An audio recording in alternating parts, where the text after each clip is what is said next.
Welcome back to the Deep Dive. Today we are cutting right through the noise and going straight into the deep end of global manufacturing strategy. Yeah, we've got this fascinating stack of documents in front of us. It's all about a plan called Investing in Our Shared Future, Scaling for the Next Generation of Tools. So for you, the listener, our mission today is to unpack a really massive, multi-phased investment. We're talking about $18.6 million. That's right.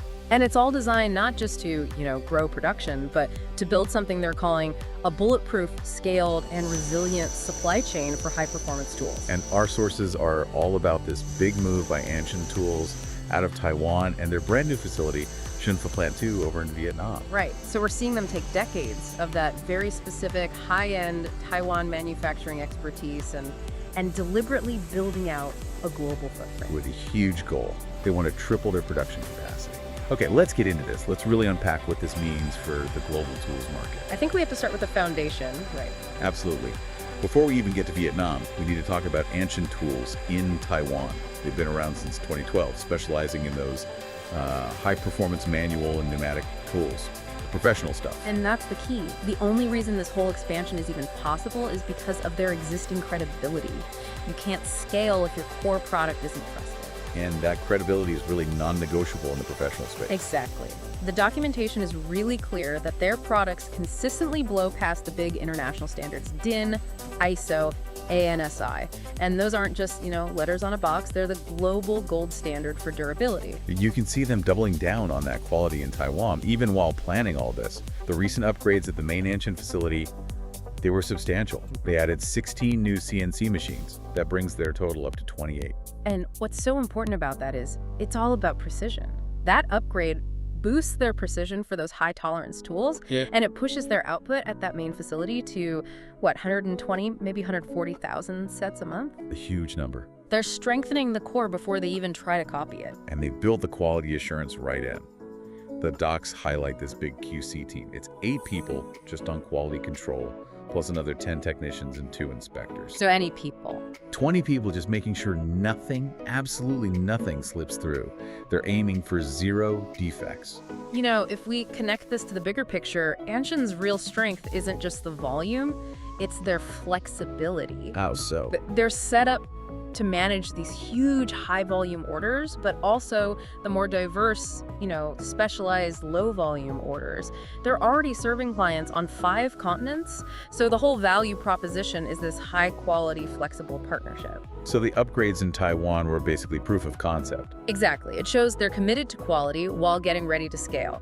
They had to prove the Taiwan model was perfect before trying to copy it halfway across the world. Which is the big question, right? How do you make sure that expertise travels 1,500 miles away to Vietnam? This is where it gets really interesting. This is the big leap. It is. We're talking about a multi-phase investment that totals, again, $18.6 million by November of 2025. I mean, that is a massive capital expenditure, and that money is all going into launching Shunfa Plant C in Binh Duong, Vietnam, established in 2024. And this isn't just, renting a warehouse somewhere.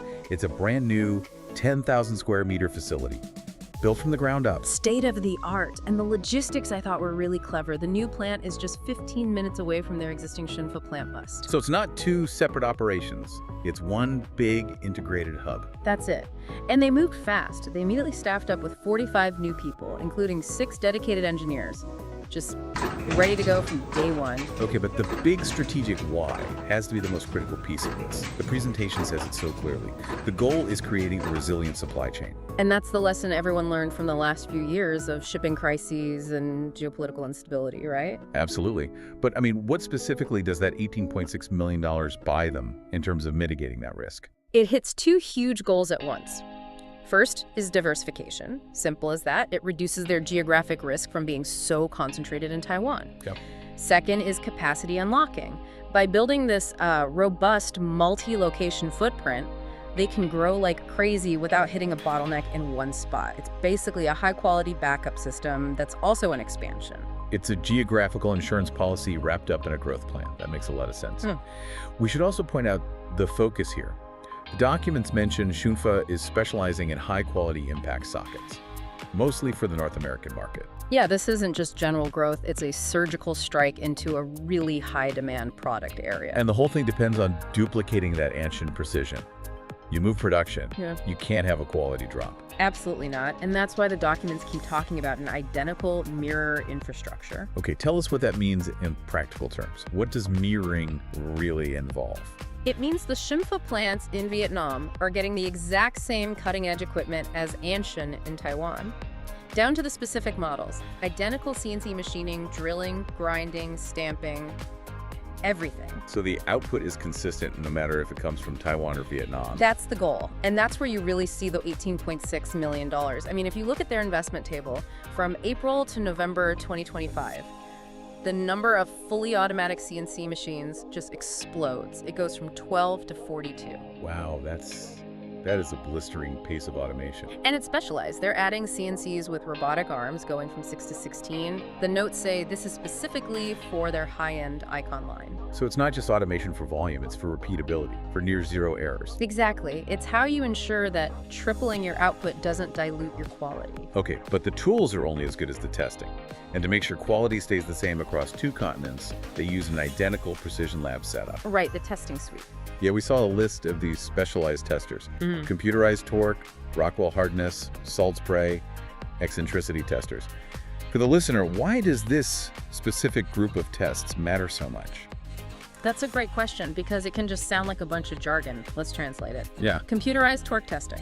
That just ensures the tool can handle the exact force it's rated for. Critical for something like a torque wrench. Absolutely. If it fails, the tool breaks, or even worse, the bolt isn't tightened correctly. Right. And what about Rockwell hardness? Rockwell testing measures the hardness of the metal itself. For a pro tool, this is everything. Too soft, it wears out or bends. Too hard, it gets brittle and can actually shatter. Rockwell is about finding that perfect sweet spot for durability. That makes perfect sense. Okay. And the last 2, salt spray and eccentricity. Salt spray is simple. It's for corrosion resistance. Pro tools get used in wet, dirty environments. If they rust, they fail. And eccentricity. This might be the most important one for a socket. It ensures it's perfectly circular. So it fits perfectly on the nut or bolt. Exactly. If it's even slightly off-center eccentric, it'll strip the fastener head under high torque. So they're testing for perfect alignment on every single piece. It's how they can guarantee that professional-grade durability. That level of detail it's incredible. It shows how meticulous the plan is. But Plant 2 isn't just a copy. It's adding new capabilities. It's about vertical integration. Precisely. Vertical integration just means you control more of the manufacturing process yourself. And this new facility is designed to bring some foundational steps in-house that they probably outsourced before. Which gives them more control over quality and timelines. Total control. So what are these new core capabilities? We're looking at 4 major additions. Cold forging with 4 machines. Heat treatment with 4 tempering furnaces and 2 box furnaces. And then plastic blow molding and injection molding, for their cases and packaging. Let's stick with cold forging for a second, because that seems like a really significant process to bring in-house. What's the advantage of that for the end user, for the person actually using the impact socket? Oh, cold forging is a total game changer. When you form the metal at room temperature like that, it refines the grain structure of the steel. It makes the final product, the socket, way stronger, denser, and much more resistant to impact stress and fatigue. So it just lasts longer. It lasts longer and it won't fail catastrophically under the strain of a high-torque impact wrench. Bringing this in-house is a massive signal about their commitment to durability. It's how they make sure their sockets outperform the competition. And their process control. I saw a note that the test runs for those forging machines are planned for at least 100,000 pieces each. Yeah. Before they even start mass production. That's a huge upfront investment. It is, but it's how you de-risk the new facility. They need the statistical proof, the data that shows the new equipment performs identically to the original, especially for a process like forging. Okay, so we've laid out the quality foundation, the strategy, the huge investment in machinery, the vertical integration. Now let's just talk numbers. What's the outcome here? The sources are clear. The plan is to triple capacity. Yeah, and the simplest way to see that is piece capacity. They're going from a baseline of 1 million pieces a month in April 2025 to a target of 3 million pieces a month by November 2025. In 7 months. In 7 months. It's an incredibly aggressive timeline. It tells you how confident they are in the whole plan. And that volume translates into a massive supply for the market. If you look at tool sets, Anshin handles about 140,000 sets a month now, max. The new Shunfa plant is estimated to also do 140,000 a month, just on a single shift. Right. Combine all the new and existing capacity, and the initial calculation is something like 614,750 sets per month. That is a staggering amount of inventory ready to hit the market. And the date to circle on your calendar is the end of January 2026. That's when mass production in Vietnam is supposed to start. But this isn't just about making more stuff. The sources show a really sophisticated plan to strategically move certain high-volume SKUs from Taiwan to the new Vietnam hub. And this is maybe the most strategic part of the whole thing. It's optimization, not just expansion. They're shifting the proven high-demand products, probably the more straightforward things like basic socket sets, to the new, robust, and diversified facility in Vietnam. Okay, but wait. If the big sellers move to Vietnam, what does that do to the Taiwan facility? Does it just sit there half empty? No, quite the opposite. This is the genius of it. This move frees up all that specialized capacity, the experienced manpower, the engineering focus back in Taiwan. Oh, I see. So Taiwan, with its decades of core expertise, can now pivot. It can focus on more complex, lower volume, higher margin custom orders, or it can dedicate its resources to R&D and future innovation. So the whole operation gets stronger. Volume is handled in Vietnam, complexity and innovation in Taiwan. Exactly. And you have to think about logistics too. If you're making impact sockets for North America and Vietnam, you're also probably saving on shipping costs and transit times. It closes the loop on that whole resilience strategy. It's a complete optimization. Quality control, risk reduction, and efficiency all in one move. Yep. So this deep dive has really shown us a highly detailed $18.6 million strategic move. It's not just growth. It's a calculated, proactive play for supply chain robustness and security, all built on these mirrored high-quality systems. So what does this all mean for you? Well, this expansion into Vietnam, which is rigorously mirroring Taiwan's quality standards and adding core capabilities like cold forging, it ensures long-term stability and high-volume output for their key markets. It's really a textbook case of de-risking and modernizing a global manufacturing footprint. It's incredible. It's not just spending money, it's buying certainty and quality. Yeah.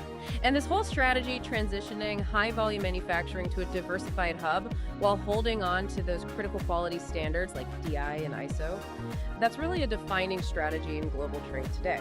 So here's a thought for you to mull over. Considering the huge investment in foundational machinery like cold forging and all those CNCs, what might this new multi-location, quality mirrored approach mean for the future competitive landscape? If this becomes the new industry standard, does it permanently change the game for smaller tool makers who are still relying on less robust single-source supply chains? Something to think about until our next deep dive.